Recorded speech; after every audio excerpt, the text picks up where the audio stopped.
ऐ मालिक, तेरा हिसाब बड़ा ही नेक है। तेरे यहाँ अमीर हो या गरीब, सबका बिस्तर एक है। नमस्कार प्रिय दर्शकों, एक बार पुनः स्वागत है आपका हमारे YouTube चैनल मस्त ज्ञान सच्चा ज्ञान में। प्रिय दर्शकों, सबकी एक न एक दिन मौत तो होनी ही है। ये एक ऐसा कड़वा सच है जिसे चाहकर भी झुटलाया नहीं जा सकता। जो इस दुनिया में पैदा हुआ है उसे एक न एक दिन मरना ही है, ये तो निश्चित ही है। पर अगर कोई हमसे ये पूछ ले कि हमारे मरने का वह दिन कौन सा है या वह जगह कौन सी है जहां हमारी मौत होनी है, या हमारी मौत का कारण क्या होगा, साधारणता, दुर्घटना या फिर बीमारी, तो मित्रों ये प्रश्न हमें एकदम व्यर्थ सा लगेगा। पर सच में ये गलत नहीं है, क्योंकि अगर शास्त्रों की माने तो उनमें भी इन सवालों के जवाबों का विस्तार से उल्लेख भी मिलता है। तो चलो चलते हैं गरुड़ पुराण की ओर और जानने की कोशिश करते हैं कि मनुष्य की मृत्यु कैसे होती है। प्रिय सज्जनों, गरुड़ पुराण के अनुसार जिस समय किसी मनुष्य की मृत्यु होती है वह कुछ बोलने या कहने की कोशिश करता है पर बोल नहीं पाता है।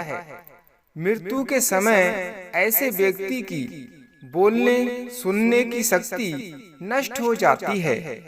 फिर उसके शरीर से सूक्ष्म आकार की आत्मा निकलती है जिसे यमदूत पकड़कर यमलोक ले जाते हैं, उसे डराते हैं और नरक में मिलने वाले दुखों के बारे में भी बताते हैं, जिसे सुनकर आत्मा जोर जोर से रोने लगती है। गरुड़ पुराण के अनुसार आत्मा मरने वाले के शरीर से 9 द्वारों में से किसी एक द्वार से निकल जाती है और निर्जीव शरीर पड़ा रह जाता है।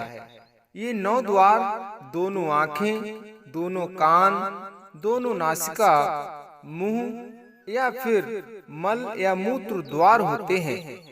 प्रिय सज्जनों, जिस व्यक्ति की आत्मा मल या मूत्र द्वार से निकलती है तो मरते समय वे व्यक्ति मलमूत्र त्याग देते हैं, जिसे गरुड़ पुराण के हिसाब से अच्छा नहीं माना जाता है।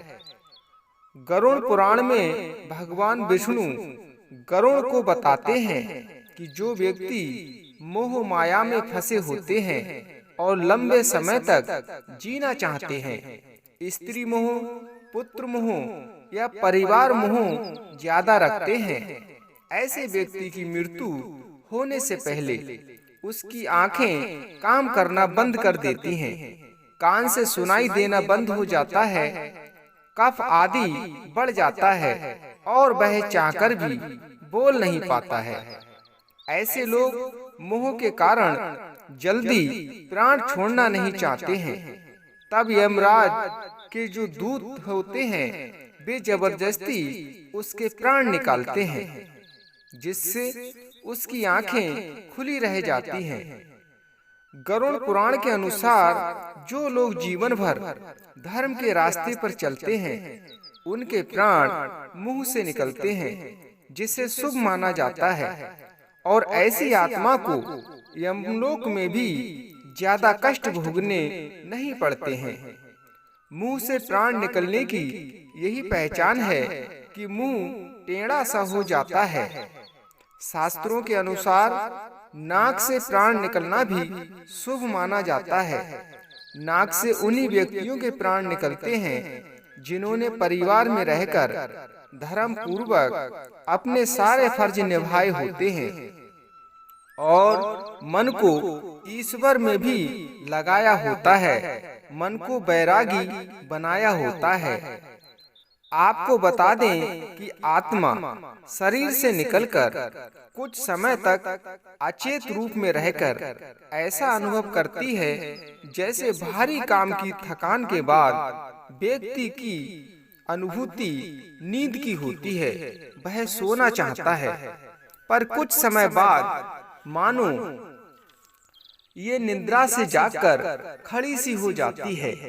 प्रिय सज्जनों, जब किसी व्यक्ति से आत्मा निकल जाती है तब भी उसे पता नहीं चलता कि वह शरीर से एकदम अलग है।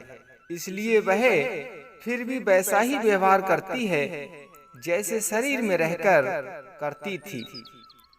आत्मा अपने सभी सगे संबंधियों को पुकारती है पर वे सुन नहीं पाते हैं।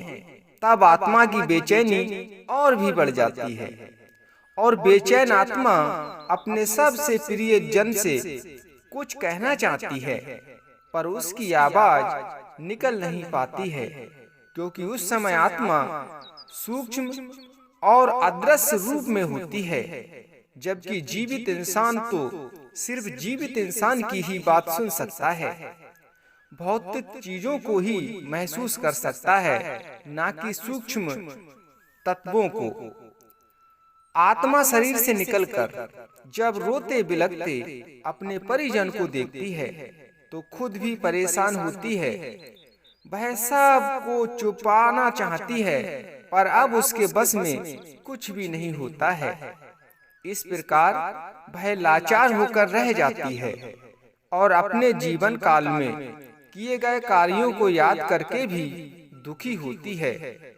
फिर यमदूत उसे चलने को बोलते हैं और उसके कर्मों के अनुसार उसे यम मार्ग से लेकर जाते हैं। वहीं मनुष्य के कर्मों के हिसाब से ही उसे स्वर्ग या नरक मिलता है। आपको बता दें कि व्यक्ति के मरने के बाद यमदूत उसकी आत्मा को पहले सिर्फ 24 घंटों के लिए ही यमलोक ले जाते हैं और इन्हीं 24 घंटों में ही यमदूत उस आत्मा को उसके द्वारा किए गए सभी पाप और पुण्य दिखाते हैं। इसके बाद यमदूत उस आत्मा को उसी स्थान पर लाकर छोड़ देते हैं जहां उसने अपने प्राण त्यागे थे और अगले 13 दिनों तक ये आत्मा वहीं रहती है और धरती पर 13 दिन बीत जाने के बाद फिर उसे वापस यमलोक ले जाया जाता है और जाते समय आत्मा को यमलोक के मार्ग में कई प्रकार की परेशानियों का सामना करना पड़ता है। पर जो अच्छी आत्माएं होती हैं उन पर इन बाधाओं का कोई भी फर्क नहीं पड़ता है। वहीं बुरी आत्माओं को कई यातनाएं झेलनी पड़ती हैं। प्रिय सज्जनों, अब आप भी जान गए होंगे कि व्यक्ति की मृत्यु कैसे होती है और आत्मा कैसे निकलती है। आज की वीडियो में बस इतना ही। हम आशा करते हैं कि ये वीडियो आपको जरूर पसंद आई होगी। आगे भी इसी तरह की वीडियो देखने के लिए चैनल को अभी सब्सक्राइब कर लें, लाइक कर दें, बेल आइकन भी दबा दें ताकि हमारी नई वीडियो का नोटिफिकेशन आपको तुरंत मिल सके और आप उसको देखकर उससे लाभ उठा सकें। अब लेते हैं आपसे विदा और फिर मिलते हैं एक नए ज्ञान के साथ नई वीडियो में।